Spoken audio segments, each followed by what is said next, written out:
نبی اسلام کی حدیث ہے، یعنی ایک عورت کا فتنہ، مال کا فتنہ، فرمایا کہ فتقوا الدنیا واتقوا النساء فإن أول فتنة بنی اسرائیل كانت في النساء. یہ دنیا سے بچو، یہ مال کی محبت سے، مال کی فریفت کی تھی، اور عورت سے بچو، عورت کی فتنے سے بچو، کیونکہ بنی اسرائیل کا پہلا فتنہ عورت کے تعلق ہی سے تھا. یہ فتنہ بھی چاروں طرف موجود ہے، مال کی محبت کا، عورت کی محبت کا، اولاد کی محبت کا. اس میں اگر ہم ناجائز داخل ہو جائیں اور ناجائز قبول کر لیں تو پھر یہ دلوں کی سیاہی کا باعث ہوگا اور دین سے دوری کا باعث ہوگا. تو اس حدیث نے واضح کیا ہے کہ فتنوں کا انجام بڑا بھیانک اور بڑا ہولناک ہے. اس لیے اس بات کی معرفت سب کو ہونی چاہیے. جبکہ اس پر مستضاد یہ ہے، جب فتنے وقوع پذیر ہوتے ہیں تو اچھوں کی عقل معاف ہو جاتی ہے، اچھے لوگ اپنی عقل گم کر بیٹھتے ہیں.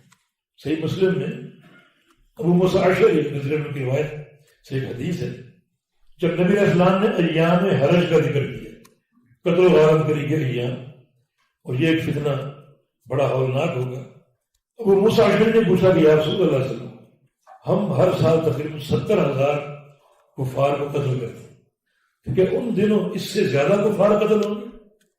ابو موسیٰ نے یہ ایام حرج جو ہیں ان میں کفار قتل نہیں ہوں گے، بلکہ یقتل بعضکم بعضا، تم ایک دوسرے کو قتل کرو گے، مسلمان قتل کرے گا. ابو موسیٰ اشعری متعجب ہوئے اور کہا کہ یا رسول اللہ صلی اللہ علیہ وسلم، اس دور میں عقل کہاں ہوتی، مسلمانوں کی عقل کہاں ہوتی؟ تو رسول اللہ صلی اللہ علیہ وسلم نے ارشاد فرمایا کہ اس دور میں مسلمان اپنی عقل گم کر چکے ہوں، عقل سے بالکل پیدل اور بالکل خالی ہوں.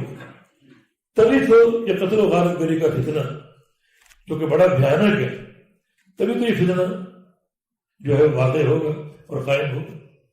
اس حدیث سے واضح ہوا کہ جب فتنوں کی جلغار ہوتی ہے تو اچھے لوگ اپنی عقل تک گم کر دیتے.